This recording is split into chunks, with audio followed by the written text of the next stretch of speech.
So I was really impressed with that. If somebody has perseverance to run their own business and make it successful, then I think they would be a good asset to a company in helping make that successful. So you said Andy? Yes, that was Andy. And what about your second one?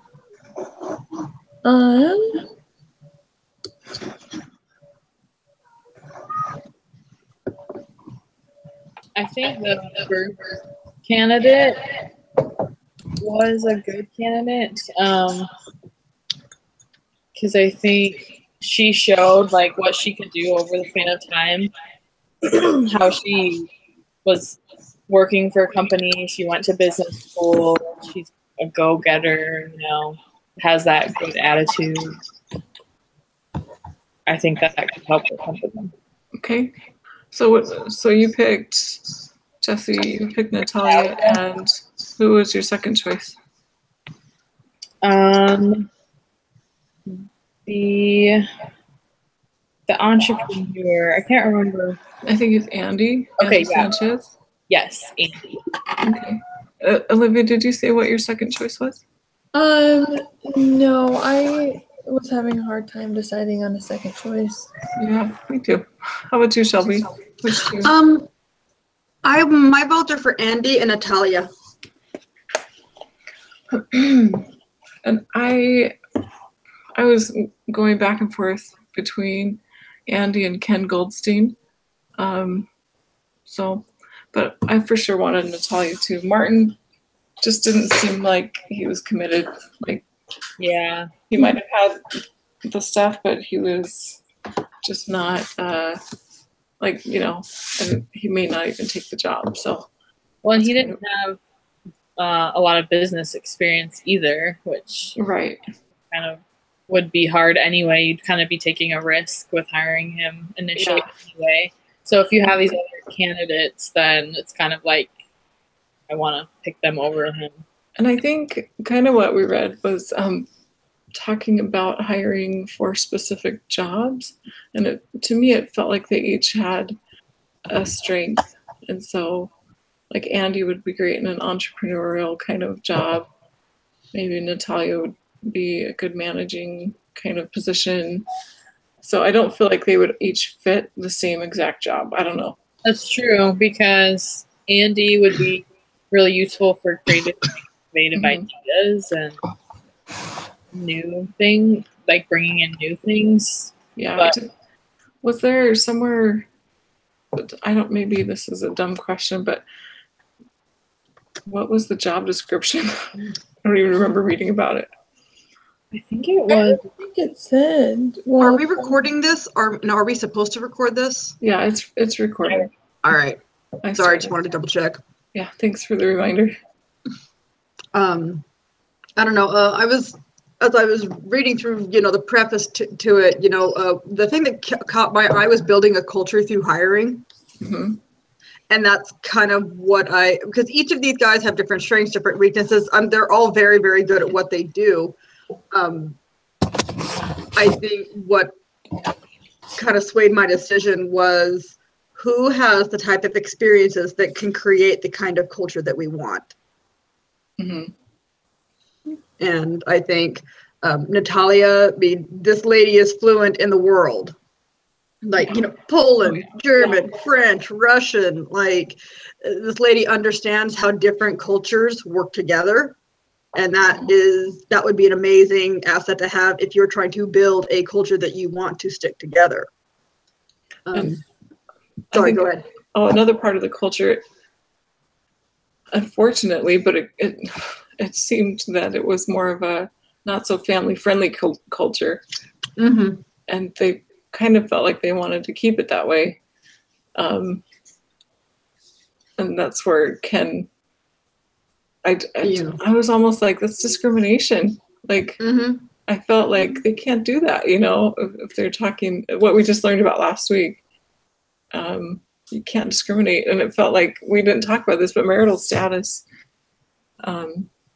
So anyway, just a thought there. Yeah. I caught that, and here's what the hilarious thing of what I noticed. I'm like, wow, they're finally asking men the same question they've been asking women for decades. Which part was that in? Here, let me Ken Goldstein, second paragraph. really quickly bring it up. Yeah, it's right here. Can you see this? Oh, yeah. So Ken Goldstein, right here. Ken is married, has 2 sons, a newborn and a 2-year-old. Whatever he did at PwC, we can't tell at this stage of life whether he's willing to work 24/7 like the rest of the associates. Maybe the rest of your associates also should not be working 24/7. Maybe that's a culture problem. Yeah. Yeah. But it doesn't seem like it seems like that's just how it is in this line of business, which is unfortunate. But yeah, but it doesn't change unless the people hiring change it. Well, it says right here, it's weird to say this, but because we're looking for maturity, I almost think Ken is too mature. If you're on my team, I wonder if he'd be willing to tell him to do what I tell him. Mm-hmm. So it sounds like they want young single people fresh out of college who aren't very set in their ways and, that are willing to do whatever it takes and bend over backwards for their employers. I don't know. When I'm reading this, I'm thinking the guy who is making this point has no credibility. He says, we always looking for maturity. Yeah, clearly you're not mature. Mature people care about family. Immature people will gut their families to get the almighty dollar. Well, and that just may be this part of the culture of this company, which is very likely. It's all about the dollar. And, that's something to take into consideration, that Venn diagram Brother Stanley was talking about in his video. What are your company's economics? What are their, what's your main purpose? What's driving your company? And it sounds like this one is money, Yeah, but if we're hiring for culture, like this is a case decision. If we're hiring for culture, if we are the decision makers, what are we making and why? And right. if we want to change culture, it is our job not to care about what the previous culture was, because it was right. clearly not compliant. Right. Okay, wrong one. Here we go. Okay, so what other information would be useful in making your decision? So what we have here, hold on, wrong one. We just have these little snippets of Natalia. We know a little bit about her. We don't know like tons and tons about her. We know a little bit about Martin. We know a little bit about Ken and a little bit about Andy. What other things did you feel like were lacking from what they gathered in these interviews? What other things would you want to know as a recruiter or one of these bankers? For me, I didn't see anything about, and it talked about somewhere, what they would do in certain situations. Like, I didn't feel like those questions were asked. Like, what would you do if you had to work a 80-hour week? Or what would you do if you were asked to do something that you didn't agree with?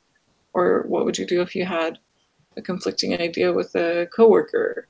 Those kinds of like behavioral questions. I didn't feel like we got a sense of what these people's what their decision making, like how would they react or act in certain situations. That's one thing I wish I would have liked to have known. Mm-hmm. Well, and I think as well that I would like to know their overall attitude towards things. Like Brother Stanley was talking about in that meeting the other night, that some questions you ask just to get a gauge of what their attitude is towards their past work experience. And I'd like to know, are they generally a positive person, or do, they look at life through more negative eyes? Yeah, I think along with like attitude, I'm thinking like what is their passion, and also what is their like outlook, like 5-year outlook. Where do they want to be? How driven are they going to be in this role? Is this what they want to be doing, or is this just a stepping stone for them? I want to know more about That's a really good point there. both of those. Yeah, like where do you see yourself in 5 years? Kind of. Oh, man. That is the most useless question. Well, if it's on the spot, you'll get an honest answer. You can tell if somebody's making something up, or Like, you know, definitely don't want to be here in 5 years, or yeah, like if you know what their objective is, I think that's important. Like, yeah, or you know, like somebody working at McDonald's, they don't want to be there the rest of their life. I mean, some people do, and that's not bad. But like, you know, working to go to college and to put yourself through school, I think it wouldn't be a bad thing to say, hey, this is a stepping stone to graduating from college. where does this fit in your life, kind of thing. But then again, you're gonna get people are gonna want to get a job. So Right. What about you, Shelby? Anything that you wanted that you would have liked to know? Let's see. I think I know enough about Natalia to see how she would be useful. Martin Street, I didn't. There wasn't a whole lot on him, but it didn't grab my attention anyway. I'm like, all right, so he's a military guy. Ken Goldstein, I think I have everything. I have everything I need on that. And Andy Sanchez, I kind of feel like I don't have as good an understanding of like his achievements and how those could be useful. So I don't know. I think I have everything I need to make the decision. I don't feel like I'm missing anything. Mm-hmm. Okay. All right, so let's keep going to part 2, the interview process. Why is there so much disagreement between the senior bankers and the Saturday meeting about which recruits to hire? So there's a few questions here. Is it partly because of types of interviews? Is it because of the interview process? Do you think there could be a better way to learn about the candidates than the traditional interviews? So any thoughts on that? Like what was lacking in that because there was so much disagreement? What was the cause of that disagreement between the bankers? Was it because they didn't have enough information, or because they felt strongly about certain people? I think there's different cultures. Those are two groups. The people doing the Saturday meetings are people up on a Saturday morning doing meetings with students. And bankers, that's the people that's more in the office and more kind of on their turf versus the students' turf. So I think that those two people are going to get different perspectives on the same candidates. And that's why they're going to conflict. Okay. Olivia, you're going to say something? I can't remember what it was. I'll let you know if I remember. Any thoughts, Jesse, on that?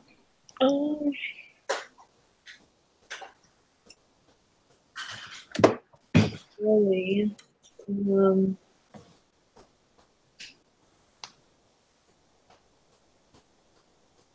That's really hard. I'm trying to think outside the box of how to break away from traditional interviews, and I'm drawing a blank. I don't even know what legally you can do, because you can't ask questions, like you can't get too I'm too almost specific. like team building, but to see how everyone like works together. But I don't know if you could get people to do that.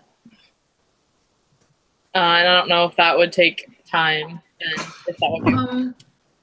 I'm sorry. I know working interviews are more of what, when they say, moving away from, classic type of interviews, working interviews are becoming far more common.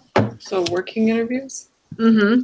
Where it's, hey, we're going to throw you in this tank of what we expect you to do for 8 hours. Kind of like a practical examination. Mm-hmm. Live fire exercise, things like that. But no, that kind of gets you in there and just see what you can do and where you shine. And Mm-hmm. so maybe like, what I'm thinking time wise, would that require quite a bit more time in this hiring process? Probably, because if you were to, It would, but they're already setting up like day-long things on Saturdays to interview people, or they're already investing this time and this money in this infrastructure. You're just changing they what could you're just shift doing. it, Mm-hmm. shift it to, it wouldn't even take that much time if they were to say have these candidates come work alongside regular associates during a regular work day. It wouldn't be taking time away from anybody, but maybe a supervisor who, or it's hard though. How would you record what they did?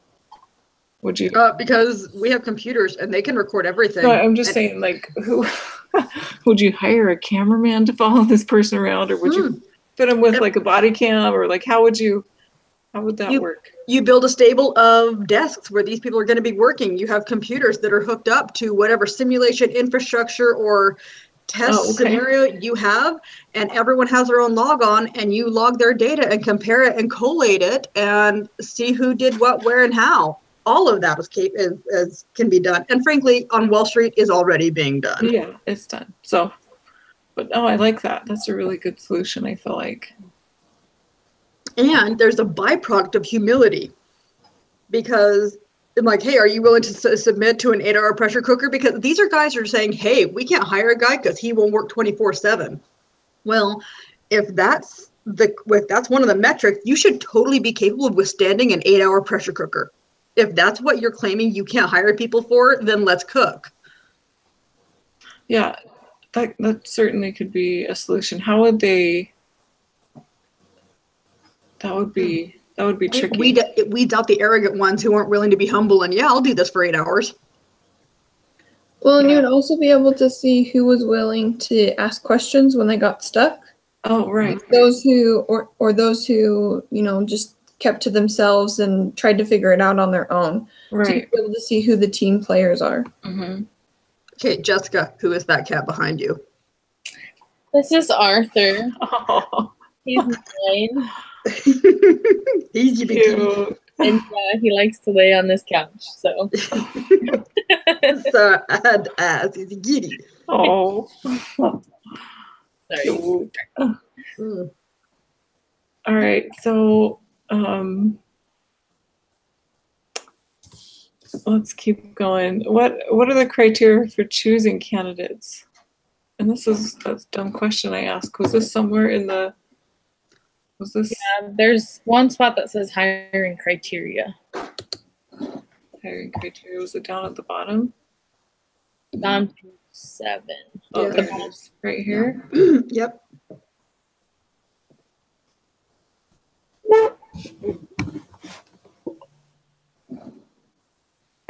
The type of person who does well here does not want to be told what to do. He or she is far less regimented. Is that what we're talking about? Yeah. Mm-hmm. I thought it was interesting that it said there were definitely bankers who resisted the, any kind of science in this process. Like, what does that mean? They just wanted to kind of feel out people?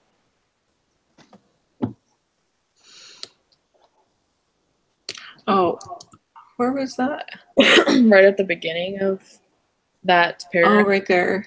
Okay.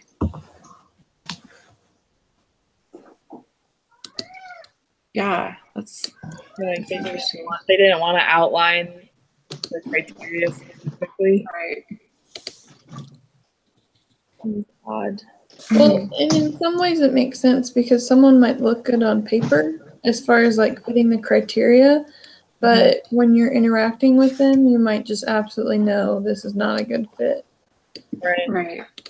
But it seems like you should have like, that starting point where you're like, okay, you have to at least need this. Mm-hmm. And then we can evaluate the rest of your personality. Okay, so he says there were definitely bankers who resisted any kind of science in this process. All right, guys, that word is being used incorrectly. What he means to say is there were definitely bankers who resisted any sort of documentation in this process, because science is documentation. It's like what Adam from Mythbusters said. All right, kids, the only difference between screwing around and science is writing it down. So it's like the type of person who does here doesn't want to be told what to do. I'm like, we're not telling you what to do. We're asking you to record what you think about the candidates and how they stack up to each other in a format that everyone can agree on. Mm-hmm. Yeah. Yeah. So it sounds like they want, let me go back to that. Trust me, you don't want to hire for that kind of culture. If that guy is the kind of culture, you want to change it, because that is Sherpa knowledge, and that is when people can hold an organization hostage because it's not written down. Yeah. So we want somebody who is, I think what maybe another way to say that, the opposite of that, is someone who's willing To share knowledge. yeah.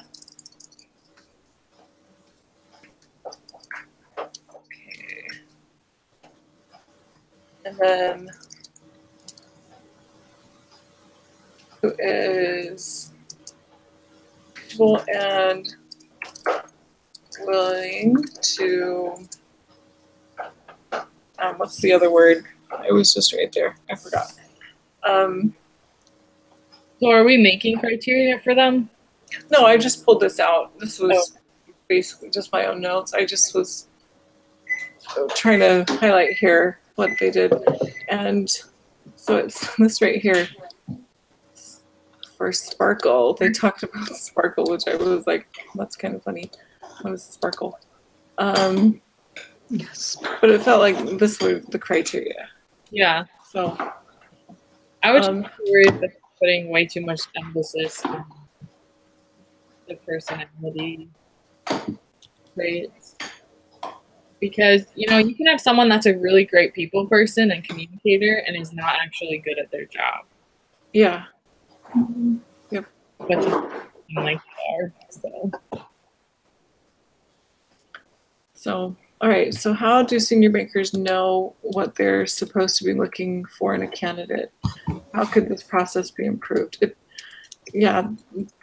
This hiring criteria that we just went through, it feels a little vague. Well, at the end of the document, don't they have that sheet, the associate evaluation form, that they're supposed to fill out? Like the very last page. Oh, yeah, I see. Oh, this right here?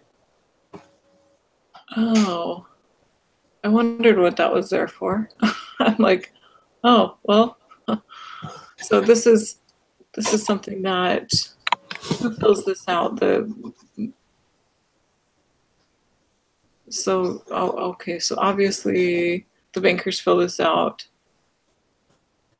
Well, they should have given us the ones that were filled out for those 4 candidates. Yeah, they missed those. Because that would have been nice to see, like, Right. but I guess there would have been a whole bunch of them if there is multiple interviews for each section or whatever. I didn't quite understand all these notes here, like Sarah, there's different candidates. I'm like, why are we reading about William and There's Sam? a lot of information. I didn't quite understand how that was applicable to what we were talking about. So I think it was just an example of how they're supposed to be taking notes when they're interviewing. okay. I think that's what I had read. So are these initials here initials from different interviewers, or were these I didn't. I think those are candidates that's what they're commenting on. Because it looks like this person goes through 1, 2, 3, 5 different interviews. Looks like 6. Wait. Did I miss one? 3, 4, 5. It looks like 5 managers, but there's 5 interviews, but there are 6. There's 6 comments here. Comments here, and I don't see any crossover with the initials. Yeah, but the initials don't match up. Okay, Yeah. So I don't know. so these are from the on-campus round, is what it says. So under on-campus round, it says Ray tried to make detailed notes on resumes or on the evaluation sheets he had created, and he encouraged the bankers to do the same so they could recollect specific details about each candidate. And it says see Exhibit 1 for a sample of Ray's notes from past interviews. Gotcha. Okay, thank you for clarifying that. Maybe if I read this, like I was telling Jesse, this was the best for me. I was struggling to get through this.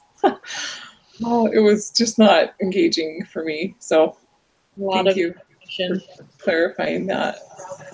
So. Apologies. That's a fun ringtone. White and nerdy. Yeah. Yeah. It's my husband's ringtone. That's funny. Okay, so did we answer that question? How do senior bankers know what they're supposed to be looking for in a candidate? How could this process be improved? I don't know. Any thoughts on that? Like, well, I'm thinking like qualifications is like a baseline, but I mean, ideally, they would want just, I would think like an outline of what the ideal candidate looks like for that role. I think the ideal candidate could be, I mean, you want to be aware of like one size fits all mold. Yeah. But at the same time, You have to write it out. if you want to reach an ideal, if you want people to reach an ideal, you have to let them know what that ideal is. Right. Well, I feel like one of the problems they have is that it's not necessarily a specific job that they're hiring for, because it says that after they decide who they're going to hire, that they then will assign them later into their, I don't know what you would call it, but the departments they'll be working in. The right seat on the bus. Yeah. Right. And so I feel like because they don't know where they specifically want this person, it's hard to tell right now if they even want them on the bus. If that Maybe they've got the cart before the horse. Like they're trying to. Yeah. I think if we're gonna say here's the ideal, the thought we put into the ideal needs to reflect culture and competence, and we want people who are willing to share information, who are willing to do that, and so that then you establish the interview criteria based on what you want your ideal to be.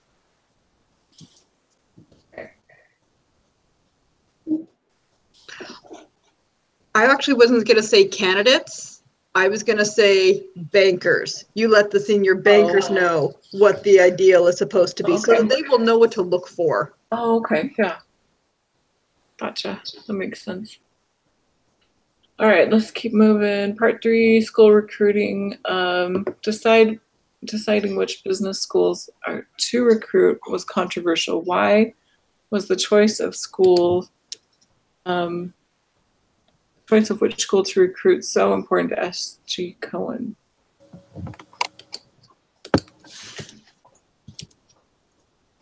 Any thoughts on that? Well, the school that they come from tells a lot about what they've been learning. So if you have the bankers at S.G. Cohen who went to a specific school, they know exactly how rigorous the program is, what they should be getting out of it. Whereas if you're going to a school that none of the people that are hiring have ever attended, you're questioning, okay, is it really as rigorous as we would like our candidates to have gone through? Yeah. That's true. I hadn't thought about that.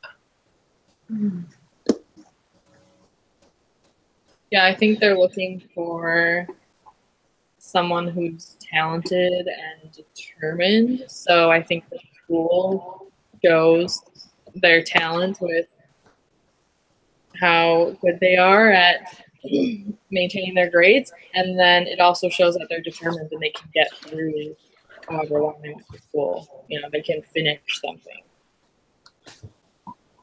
at that level too. Is like really good, so they want the best of the best. Right. Go ahead, Sorry. It's also this is investment banking, reputation, you know, standards, all of that commands real dollar value. And if you were to sell this business, the reputation and brand identity that this company has is a quantifiable asset called goodwill. Mm-hmm. And when things are being bought and sold, prices are affixed to that goodwill. So I think it has to do with reputation and brand image and brand management to that bank. Mm-hmm. Yeah, absolutely. Yeah, I didn't even think of that. Yeah, they've got to maintain that, and so they have to be super selective where they recruit. I just brought me back to when my husband was at BYU. They had recruiters come specifically to BYU all the way from Tennessee to recruit there because they knew that the candidates from BYU were really good. And so they specifically recruited there and courted those students and did everything that they could, bent over backwards to get them to come to their school. And then for some silly reason, BYU stopped having like the club that was for pre-optometry students, and they consolidated it into all pre-med students for any type of profession. And so the school stopped going to BYU, which was really sad. And so that aspect of just being very specific in where you recruit from, I think it's very smart for this company. So the federal government also has recruiting programs for LDS schools, particularly the FBI and the CIA and the NSA, because they know them, like, those guys are far less likely to do things in their life for which they can be blackmailed. Right. Right. So, so what do you think about Ray's core school strategy? Was it a good one or not? I don't remember what that was. Remind me. Yeah.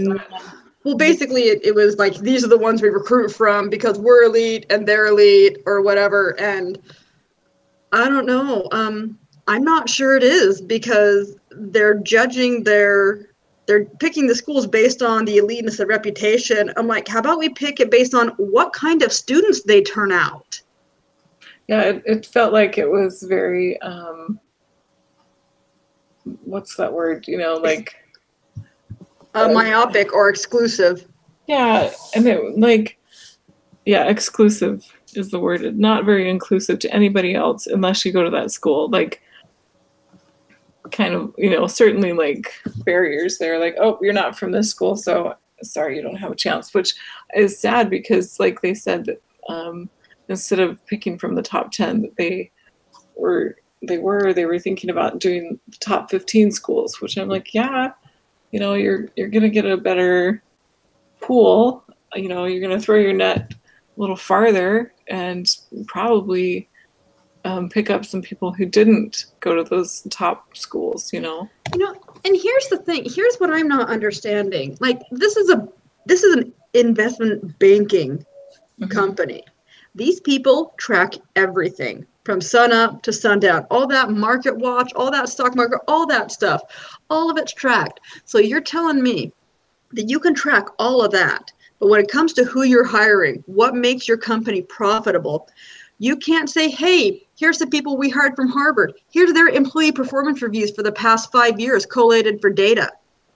How well have the previous candidates from this school worked out for us? And that actually sounds like what that paper we were supposed to read. Where is it? I've got it somewhere. Oh, it's right here. You probably can't see this because it's not under the same one. But yeah, it's the definitive guide to recruiting in good times and bad. It talks about that. It talks about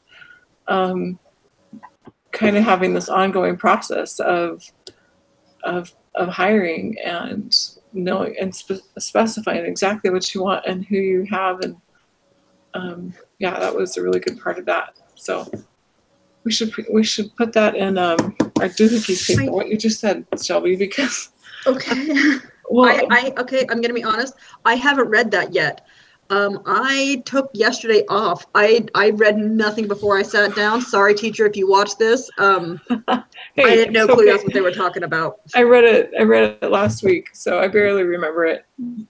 But yeah, that doohickey paper is exactly the same case. I thought we were getting, I don't know what I was thinking. I thought it would be a different case every doohickey paper. Same exact thing. We just have to implement these new hiring and recruiting ideas now. And so, Oh, thank heavens. That's going to be a really fun paper to write. yeah. So the same problems and everything. Just Same problem. We just have to come at it from these different points of view. The hiring recruiting point of view, and whatever else, the OSHA stuff that we're going to do. So yeah, what you just said, Shelby, about keeping that data. Mm-hmm. I mean, Like, doohickeys isn't hiring from top schools, obviously, but you know. yeah. I mean, honestly, when I was writing the intro and conclusion, I struggled. I'm like, I wanted to start it with "You're about to go to jail," but I also thought, I'm like, how do I accurately tell this person that this workplace is a walking lawsuit? Like, Right. I cannot overstate the liability you're currently in exposed to. Yeah. How do I put this nicely? But right. Okay. Oh, there's a ton of questions. We don't have to. Let's just get through these because it's almost 11. Okay, let's see. Would it make sense for the company to recruit from other graduate programs like law or technology? Why or why not? I don't know, because I don't know enough about investment banking to have any grasp of what it requires. I think shifting from the just banking on the reputation of the school with the core school program, switching from that to the working interview solves a lot of these problems that we're looking at. Mm-hmm. Like, can the law and technology people do it? You're all just adding up numbers, aren't you? Yeah. Well, and it said that the CEO was a law school person. Oh, that's right. He was a graduate. He was a lawyer. So he totally shifted jobs. That's right. yeah, and I feel like too, even though I don't have a lot of knowledge about exactly what the business does, I feel like it's still good to have that like diversity of education because it's still different minds coming to the table. Yeah. Yeah. Absolutely. All right. Should SC Cohen change from the core school strategy now that it's an employer's market again? Could they probably go back to the top 10 schools and get top applicants now? I feel like we already talked about this. Yeah, they should. We shouldn't be looking at core school strategy. We should be looking at competence. Yeah. All right. Oh, sorry. No, I'm sorry. What are the pros and cons of SG's Cohen approach to recruiting on campus? I think the cons it talked about some of the people who wanted to kind of get into the company on their own. They had to pay for their own way there. They didn't have anybody courting them. They didn't have. They had to take initiative. They really did, and it felt like the company kind of overlooked them because they weren't from these schools or they were coming at it a different route, and so that felt like a con to me. Like they spent so much time, money, and effort on these campuses that they could be using in other ways. Any thoughts before we move on? All right. Are the associates the best people to send to the campuses for recruiting? What about saving money and getting more uniform by sending recruiters from the HR department? Well, if they were from the HR department, you would have more uniformity in who they selected to bring in for the interviews. I actually think you would have less. Because, okay, who else are we sending? Associates and senior bankers. Okay, so let's talk about the senior bankers. Your opinion. Yeah. Does does this seem like a particularly diverse group of people? It's investment banking on Wall Street. Let's be real. So I think if you pulled back on sending the associates and you paired an HR person with a senior banker for the interviews, you would get the perspectives. And so this bullcrap, like, I don't know if he's willing to mortgage his family for the almighty dollar, we might not want to hire him. That crap doesn't fly when HR's in the room. Right. So then there's a balance there for sure. Yeah. Yeah. So what about sending senior bankers? I think you covered that. Were you going to say something, Olivia? Oh, I was just going to say, like, I agree with what Shelby said about having the HR person with the associates, because the way that it is right now, you're having someone who's, like, that's their alma mater. Yeah. Their school. And of course they're going to ties to, and so I feel like they're going to be biased as far as right selecting candidates. Yeah, absolutely. Yeah, I agree with what Olivia said, and I think also when you have the alma mater, there's another word for that. It's called tribalism. So we have tribalism, and tribalism has not historically proven to produce the best candidates or results. It's tribalism. Yeah. So, here we in question 8. What do you think about self-selection process? What types of people would most likely self-select? And that was, I'm assuming, what I was talking about earlier, where they were trying to show initiative. Yeah. And to me, I'm like, if those people are willing to do that, heck yes. You know, if they're coming to you instead of you going to them, that's somebody I want. It feels like they should, encourage that a little bit more. Take, and like, show us what you can offer. Yeah, absolutely. So, all right, more questions. Part 5? I know, seriously, look at this. We're gonna go through this quickly though.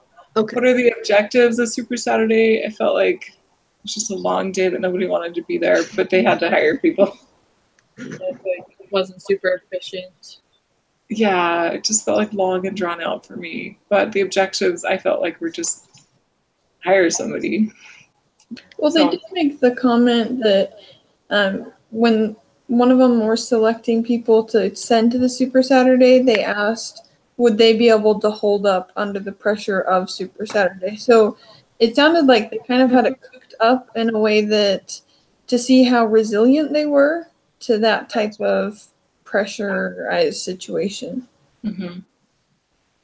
So do you think any of those objectives are conflicting? Let's see. I don't know.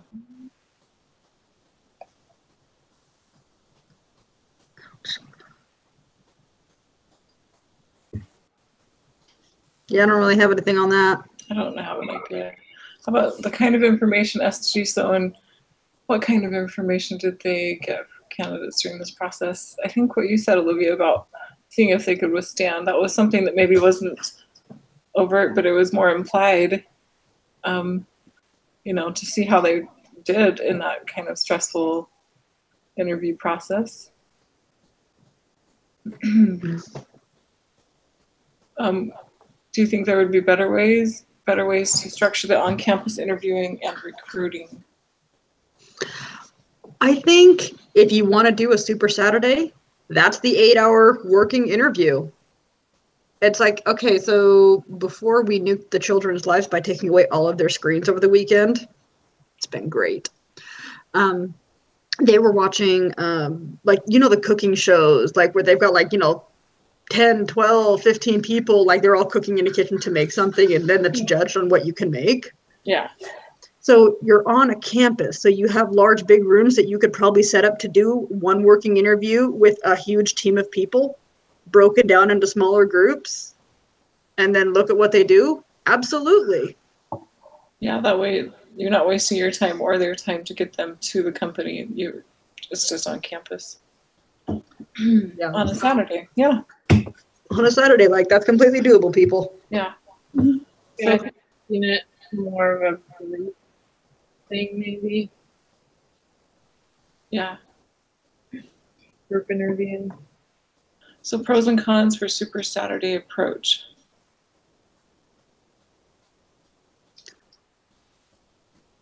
I just. Well, I think the cons are just that people want to get in and out. Yeah, they don't want to be there. Like, I think it's inefficient. It's like, who's here?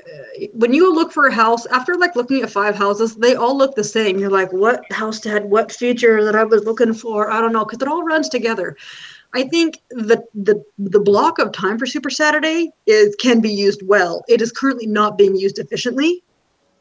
And as a result, not only are they wasting time, they're not even getting the information that they actually want. It's a complete waste of time the way it's structured currently. you know what they could do is somehow have some kind of video interview or have the candidates submit a video of themselves talking or something so that the interviewees or interviewers, the bankers, whatever, could watch these beforehand to kind of get a feel for these people before they even show up to, Like an audition tape. kind of, yeah. I know that. Do you, who here knows who Mike Rowe is? Oh, yeah. Okay, y'all know who Mike Rowe is? Okay, Yeah. all right, yeah. So did you ever hear his story about how he got to start at QVC, like selling Yes. doohickeys, Oh, my gosh. like selling the pencil? Yeah. Yeah. So this is what we're asking these people to do. Like, you're an investment banker. I'm pretty sure you were either trying to buy or sell something, all right? Isn't it all just sales? So whatever I'm trying to make money off of, sell this to me. Make an audition tape of you selling this to me. Right.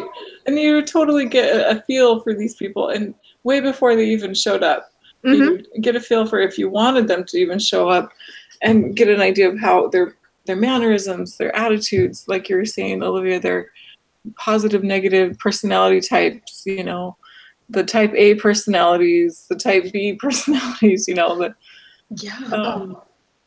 Did you guys, okay, have you guys ever applied for any sort of employee position with the church? Kind of. I tried to be a substitute teacher for seminary. It's a process. Whew. Yeah, it's a process. So their hiring process is revolutionary. Like, they actually do what we were talking about. You have to, get in front of your computer, whatever. They say, here's a question, and you have as much time to answer it as you want to think about it or whatnot. There's no time limit, but you have like a minute to do your answer. And so it's a video thing. And so they will get minute answers of 5, 6 different questions from everybody, and it's uniform questions. And it's really the ability to, how can you speak to someone on a camera? Yeah, absolutely. I didn't do that myself, but no, that's smart. Yeah, I feel like the people hiring can learn a lot more from viewing and like, I had a word for this, but then I lost it. Observing people rather than actively with them all the time. Just kind of let them sit and think, and then seeing what they come up with. Right. Cool. All right. Well, let's wrap it up. The difference between recruiting and hiring. This was my thought about it when I was thinking about it yesterday. It's like dating and marriage. Like, recruiting is like dating. Like, you totally like you do it. Yeah. And then hiring is like when you get married. Like, boom, it's official. I don't know. Any other thoughts on that? That is precisely the thought I had earlier when I saw it pop up on the screen. It was like, dating and marriage, that's what it is next. Yeah. So Yeah. So you're still in the recruiting phase, Jessie. You're almost there. Yay. The offer letter's been sent.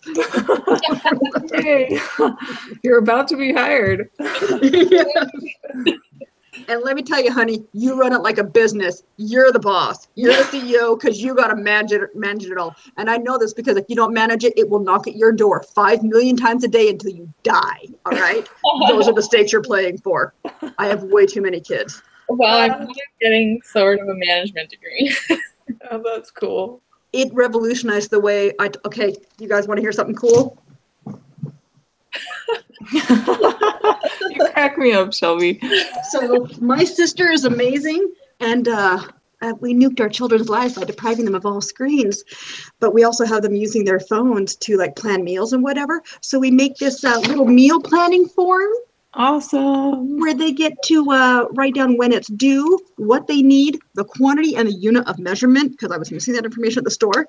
I have to sign and initial this. And here's the remediations. What happens if they don't get their crap done? Wow. So there's this one, and so this was one that has actual handwriting, and then this was another kid. And you see all the edits I had to make on that form. And I was able to show that kid, this is rework for me. I have to do extra work to make this form compliant. And so we're going to edit this. So yeah. You're making little business managers out of your kids. Yeah, that's exactly what I'm doing. I'm not here to make kids. I'm here to make adults because I don't want to do this forever. That's awesome.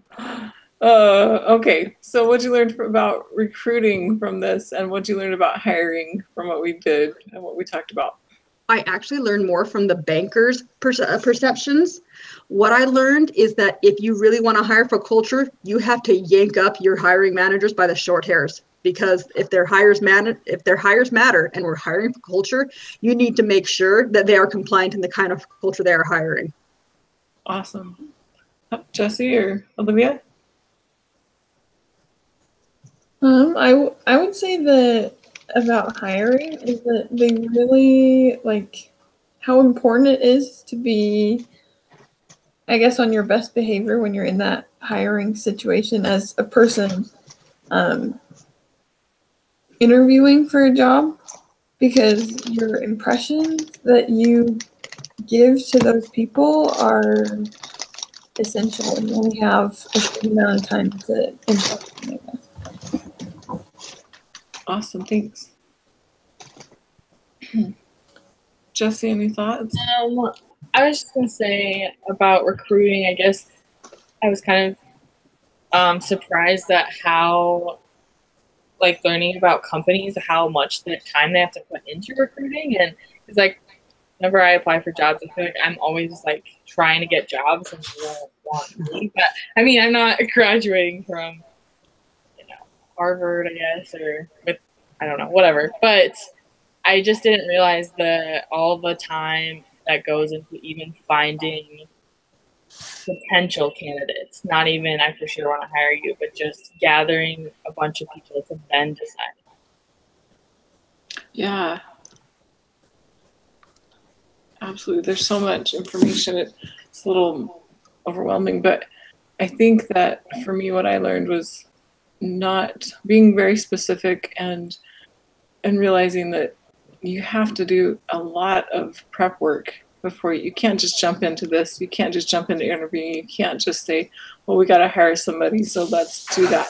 In that document that the first read, we were supposed to read it, it has like a section where it talks about the do's and don'ts. Do not hire only when you have an opening, and that's the poor practice, but then it talks about the best practices and realizing that there's so much work to do beforehand. Before you even start looking for people, you have to be very specific in what you're looking for. And there's so much more than I realized. So if and when this is, my job to start hiring somebody, I'm like, oh, I've got a lot of work to do. So I'm saving all these little articles in a folder where I'm like, okay, I'm gonna need this someday. I'm gonna have to come back and look at this because no way I'm gonna remember it all. So anyway, all right. So it's 11 o'clock.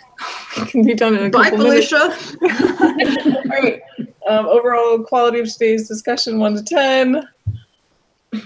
What do you? I'm eating a pie, so 10. There we go. And I liked actually seeing the questions. Okay. But I mean, I like seeing your face too. But I think it did help me think. I'm a visual person too, and I thought that would be helpful. And the only bummer about that is that only the person who, I think I'm the only one that can do that. So if you guys want to do that, you would have to set up the meeting yourself from YouTube, which is so easy. If you want me to show you how to do it, I can. It's way easier to just get on Google Hangouts or on the app. Yeah. So, so you like that? Any suggestions of what I can do better next time? You kept us moving, and we appreciate that because that was way more notes than we thought it was going to be. Yeah, I looked at that last night. I'm like, ugh. So let me actually share my screen so you can see. Hold on, where the info is. Sorry, it does this. Maybe that wasn't the right way to go because it kind of does this Now it's infinity split thing. screen. Oh, watch this. I will just move this over here. Just that. Now you can see my whole screen. Haha. I've got to. So over here, can you see? Mm-hmm. Can you see this? I can't see what you're seeing. Okay, now I can. All right. So when you go to Google or when you log, if you have a Gmail account, sorry, or you can, when you go to, anyway, there's a little place where you can go to your Creator Studio. Can you see that? Under your, when you're logged into, when you're in YouTube, logged in under your Google account. Does that make sense? Yes. Up in the upper right-hand corner, it'll show your little face and it'll say My Creator Studio. You click on that and all this stuff over here on the left will show up, the Creator Studio. And what you do is you click on live streaming, you click on events, and then you click on start a new event. So right now I have this one going on, but I can actually make a new event. Right up here it says new live event. Do you see that? And it asks you to type in the name. So I just put B370 week whatever group discussion, and you push go live now, and that will start the event. And then once you're in there, you just share it. You just share the link with everybody. So that's as easy as it goes. And then So how do you go from like off air to live? Because like you can switch it. Can you right see this down here? Can you see this little red button? The stop broadcast. Oh yeah. So like I push, like we can talk to each other and until I push that, and then it will start the broadcast. And then as soon as I push stop, which I'll do right now,